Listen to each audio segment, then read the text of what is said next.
안녕하십니까. 세상 읽어주는 남자 이상훈입니다. 오늘은 반도체 헤게모니 싸움에 대해서 한 말씀 드리겠습니다.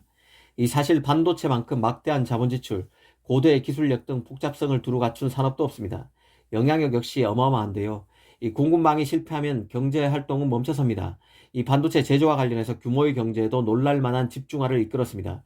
이 TSMC와 삼성전자라는 제조업 쌍두마차만이 이 반도체 제조 분야에서 가격 결정권을 행사할 수 있는 유일한 기업입니다. 이미 전 세계 모든 칩 제조의 5분의 1, 최첨단 반도체의 절반 이상이 대만에서 만들어지고 있습니다.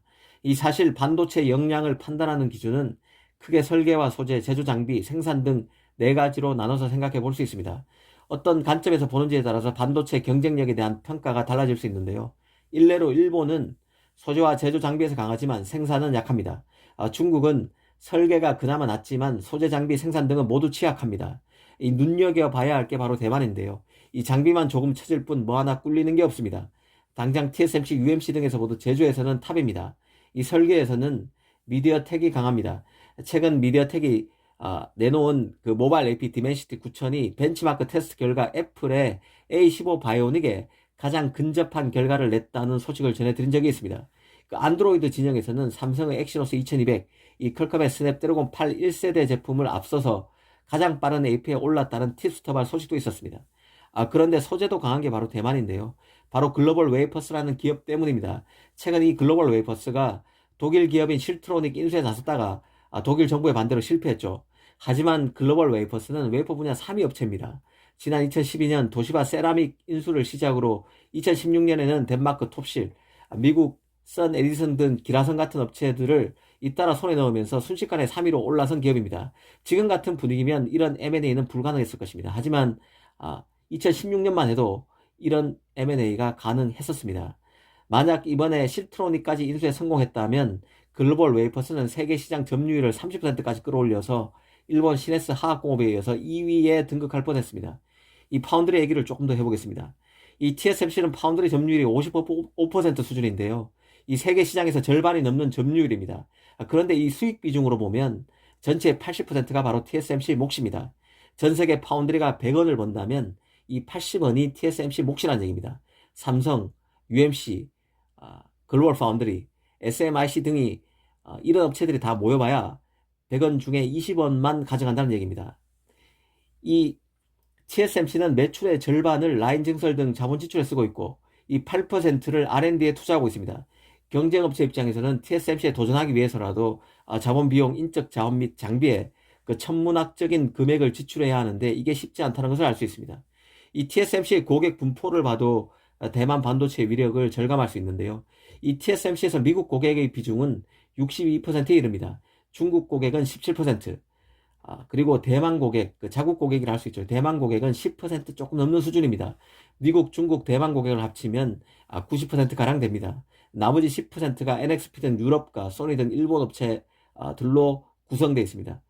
자국인 대만을 빼면 10개 중 9개 페미스가 해외 업체입니다. 거의 전부가 해외 고객이지만 생산 라인은 철저히 대만에 집중되어 있는 게 바로 TSMC입니다. TSMC 매출의 96%가 대만 팹에서 나옵니다. 특히 그 TSMC의 16나노 이상의 고급 프로세스 노드는 모두 대만에 있습니다. 지금 한창 미국 애리조나에 5나노 공장이 짓고 있는데요. 이게 2024년에 실제 가동이 된다면 16나노 이상 노드 가운데 최초로 해외에서 가동되는 팹이 됩니다. 그만큼 TSMC의 대만 의존도는 절대적입니다. 바로 이 점을 인텔의 그 팹 결승어가 물고 늘어지고 있는 것이죠. 이런 TSMC를 믿어서도 안 되고 이런 TSMC에 미국 보조금이 들어가서도 안 된다고 말입니다. 사실 그 이번에 대만의 글로벌 웨이퍼스의 독일 업체 실트로닉 인수 실패에서 보듯 요즘 각국 정부는 자국 업체가 해외 기업에 인수되는 것을 극도로 꺼립니다. 칩과 관련된 기술력을 갖춘 기업들은 기어코 지키려고 하는 것이죠. 대신 해외 반도체 기업들이 자신의 땅에 자국의 공장을 유치하는 것에는 매우 적극적입니다. TSMC가 미국에 이어서 유럽, 일본에 팹을 짓고 인텔도 유럽에 팹을 짓기로 한 데서 이는 잘 드러납니다. 이 글로벌 웨이퍼스도 실트로닉 인수 실패에 따라서 해외에 공장을 짓는 플랜 B를 가동하기로 한 모양입니다. 이 각국 정부가 제공하는 보조금 규모 등을 감안해서 생산 설비를 어떤 국가에 지을까 고민을 하고 있다는 소식이 나오고 있습니다. 앞으로 그 대형 M&A는 갈수록 어려워질 것입니다. 각국 규제 당국의 심사가 점점 까다로워지고 있기 때문인데요. 이런 그 가시밭길을 피해서 특정 기업이 시장 지배력에 있는 유망 기업을 인수하는 것은 시장 논리에 부합해야 하는 동시에 또 정치 영역인 것도 엄연한 현실입니다. 그래서 더 어려운 것이죠. 이는 그 M&A를 공언하고 있는 삼성에게도 같은 조건입니다. 각국 규제 심사를 피해갈 만한 기업이면서도 전도 유망한 그리고 이미 시장에서 자리를 잡은 기업을 찾기는 점점 어려워지고 있습니다. 누비아 같은 스타트업이 아닌 이상 이미 기성업체를 M&A 유망 기업으로 발라내기는 점점 더 어려워질 수밖에 없습니다. 용케 관련 기업을 찾더라도 몸값이 이미 천정부지로 치솟아서 가격 조건을 맞는 업체를 구하기는 하늘의 별 따기가 되고 있습니다. 그런 관점에서 M&A는 마지막 도장이 찍힐 때까지 절대 마무리된 게 아니라는 생각으로 지켜봐야 한다는 생각입니다. 오늘은 반도체 헤게모니 쟁탈전에 대해서 한번 얘기해 봤습니다. 감사합니다.